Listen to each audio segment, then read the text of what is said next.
Today in chemistry, we're going to talk about properties and changes in matter. So we'll talk about physical and chemical.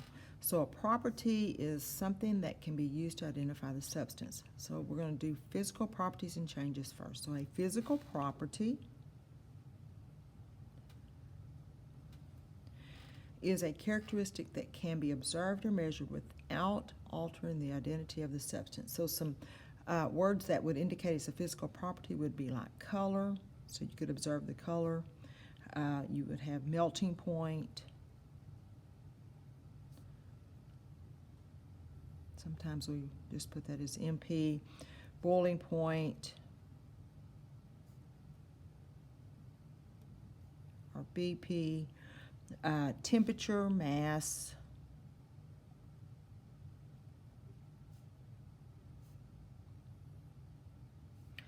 And the state of matter. So is it a solid, liquid, or gas? So those are physical properties. Physical properties can further be described as extensive and intensive. Extensive properties depend upon how much matter is present. So for instance, the mass of an object depends upon how much matter is present. Its volume depends upon how much is present. The energy it contains. So if you have a small candy bar versus a big candy bar, you're going to get more energy out of the big candy bar. Intensive properties, intensive starts with an I. They are independent, so I and I, of the amount of matter present. So it doesn't matter how much you have of that matter, this characteristic will not change. So for instance, melting point.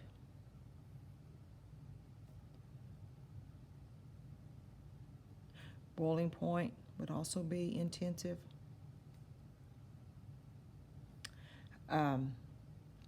Density would be intensive. Density is mass per volume, but if you have an object that is bigger, it's going to have more mass and it's going to have more volume. So density does not change with size of the matter that you're talking about. And then besides physical properties, we have physical changes.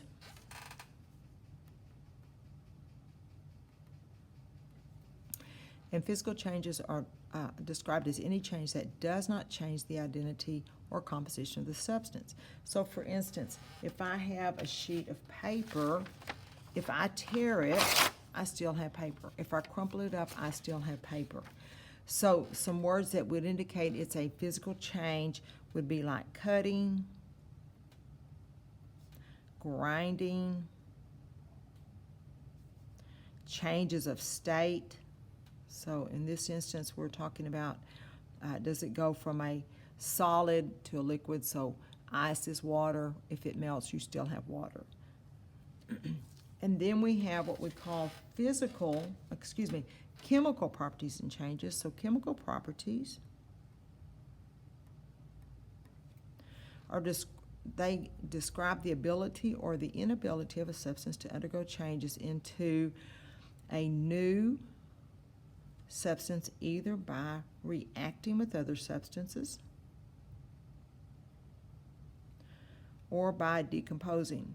And so we'll be talking about different types of chemical reactions, one of them being decomposition, in a chapter several weeks from now. If it is a chemical property, it would be words that would include things like burning. So if I took that paper and I burnt it, you could not get burnt paper to go back to the original. Oxidizing, so some metals will oxidize. Rusting, so for instance, when iron rust. Tarnishing, for instance, silver can tarnish, it's reacting with oxygen in the air. And then fermenting, so for instance, fermented milk would be, an example would be yogurt. You cannot get yogurt to go back to milk. Okay. Along with chemical properties, you have something called chemical changes. And I often refer to a chemical change as a chemical reaction. So you're actually making something new. So a chemical change is the process for where one or more substances changes into a new substance or substances. Okay. When you have a balanced equation, everything to the left of the arrow are called the reactants. So you can have one reactant or multiple. Everyone to the right of the arrow are called products. You can have one product or multiple. And the arrow means to yield, produce, make. There are several words that you could put in its place. Now, this is not a balanced equation. The products formed will always have different properties than the reactants. So, for instance, if you look at water, water is a liquid in its normal state, and it comes from hydrogen gas and oxygen gas. If you look at you all know what sodium chloride is. Sodium chloride is table salt. It's what you sprinkle on your food. It's a white crystal. Sodium chloride comes from sodium, which is a silver metal, and chlorine, which is a yellow-green gas. And so the reactants are very different than the product. So the products formed will have different properties than the reactants. All chemical reactions must obey what's called the law of conservation of mass. I think some people probably call it the law of conservation of matter. And all that is saying is that you must have the same number and types of atoms on both sides of the equation, and mass must be conserved. And so if, for instance, if we say you have 8 grams of hydrogen, and we said that you make 12 grams of water, well, the reactant side must equal the product side. So in this instance, you could take 12 minus 8, and that would give you 4 grams of your other reactant. And then they must also obey something called the law of conservation of energy, and we'll talk about that in the spring when we do thermochemistry. There are several indications that a chemical change or a chemical reaction has occurred, and so here are some of the things that we would be looking for in labs. So for instance, the production of a gas, so that can be seen by bubbling. The formation of a precipitant, P-E-R-C-I-P-I-T-A-N-T. That's when you mix 2 liquids, so they may be clear liquids, one may be a blue liquid, one may be a clear liquid, and you get some little bitty floaties or solid material form in the test tube. A color change, so you cannot just say color, you have to say color change. And then the evolution of heat, or the giving off of heat, sound, or light. Okay, so for instance, burning a match would be a sign that a chemical reaction has occurred. And then the last thing, I want to introduce y'all to the periodic table. And so you should have printed off a periodic table.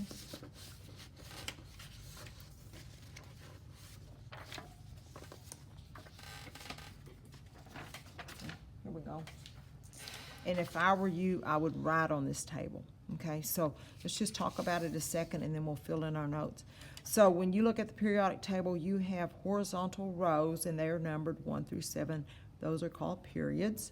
And as you go across the period, the atomic number will increase by 1. So you start out with 1, 2, 3, 4. As you go across the period, the elements become very different. On this side of the table, they are metals. As you go across, they become nonmetals. And then you have vertical columns. So you have 1, 2, 3, 4, 5, 6, 7, 8 that have a Roman numeral A. And then you have these in the center that have the Roman numeral B. The vertical columns are called groups or families. And then you have elements that we call metalloids. And so we're going to mark all these in just a second. Okay, so periods. There are 7 horizontal rows with the elements arranged according to the atomic number. So remember the horizon. If you look at the horizon, it goes, you're looking at the landscape and you can see like the earth and the sky, so that's your horizon. And then the properties of elements within a period change as you move across. And then you have your vertical columns. Those are called either families or groups, and they will share similar properties. So it's just like members of a family look similar, elements in these family behave in the same manner.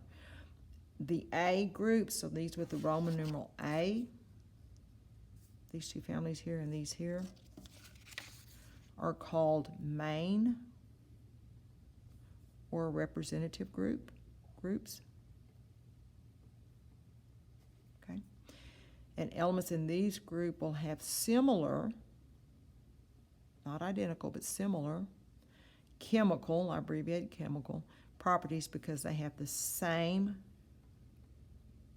number of valence electrons. Valence electrons are the electrons in the outer shell. So let's mark on our table real quick. So everyone in this family, let's see how this is Roman number 1. This family, they all have one valence electron. And from now on, I'm just going to put VE. Everyone in 2A, they would have 2 valence electrons. We're going to skip these transition metals. We're going to go over to 3A. Everyone in 3A has 3 valence electrons. 4A has 4 valence electrons. 5A, 5 valence electrons. 6A, 6 valence electrons. 7A, 7 valence electrons.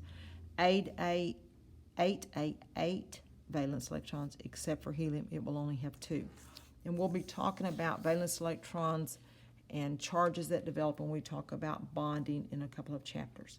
Now, some of these families have names, okay? So let's fill in our notes, and then we'll come back and write it on the table. Group 1A are called the alkali, A-L-K-A-L-I, metals. Group 2A are called the alkaline, A-K-A-L-I-N-E, alkaline earth metals. 6A are called the chalagens. 7A are called the halogens. 8A are called the noble gases. And some people call them inert. Okay. And then those elements in the center of the table with the letter B and down here are called transition elements or transition metals. Okay? So let's come and write our names on the table. So we said 1A are called the alkali metals.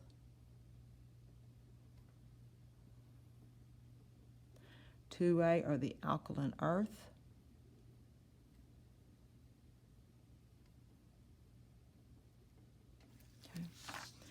6A are the chalagens.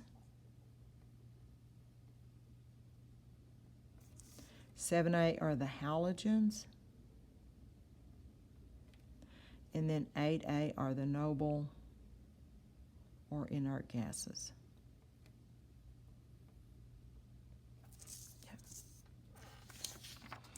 Now, when you look at the table, you see a stair step. Every one to the left, which is most of your elements, these are considered to be metals. We're going to talk about their properties in a second. Every one to the right are your nonmetals, and these that border the stair step are metalloids. So let's go ahead and mark our metalloids. So our metalloids include boron. So I'm going to put a star. So I'm going to say the star represents metalloids. Silicon, then germanium and arsenic, elements 32, 33, and then elements 51 and 52, and antimony and tellurium, and then 84, 85, polonium and astenine. Okay. So the three main classes, you have metals. They are generally shiny when clean and smooth. They are solid at room temp with the exception of mercury. Now the table we have on our wall has everything in black, and then it has mercury and bromium in blue, and those two are liquids. And then our gases like helium, neon, argon, krypton, oxygen, fluorine are in red. But your table obviously does not show that. So most metals are solid at room temp with the exception of mercury. They are good conductors of electricity and heat. Most are ductile and malleable. Ductile means that you can pull them into a string, so like copper, you can buy copper wire, aluminum wire, etc. And malleable means they can be hammered into a sheet. So for instance, you can buy aluminum foil in a sheet, you can buy thin sheets of silver, etc. They are located to the left of the stair step, so most of the elements are metals. And as you go down a family or group, so as you move down a family or group, the elements at the bottom of the group tend to be more metallic in properties than those at the top. More metallic simply means they can lose that outer electron easier. Then to the right of the stair step, you have nonmetals. They are generally gases, or if there are solids such as carbon and sulfur, they will be dull and brittle. Bromine is a red liquid. They are poor conductors of electricity, and they are located to the right of the stair step. And then those that we marked, metalloids, are sometimes referred to semi-solids. They will border the stair step.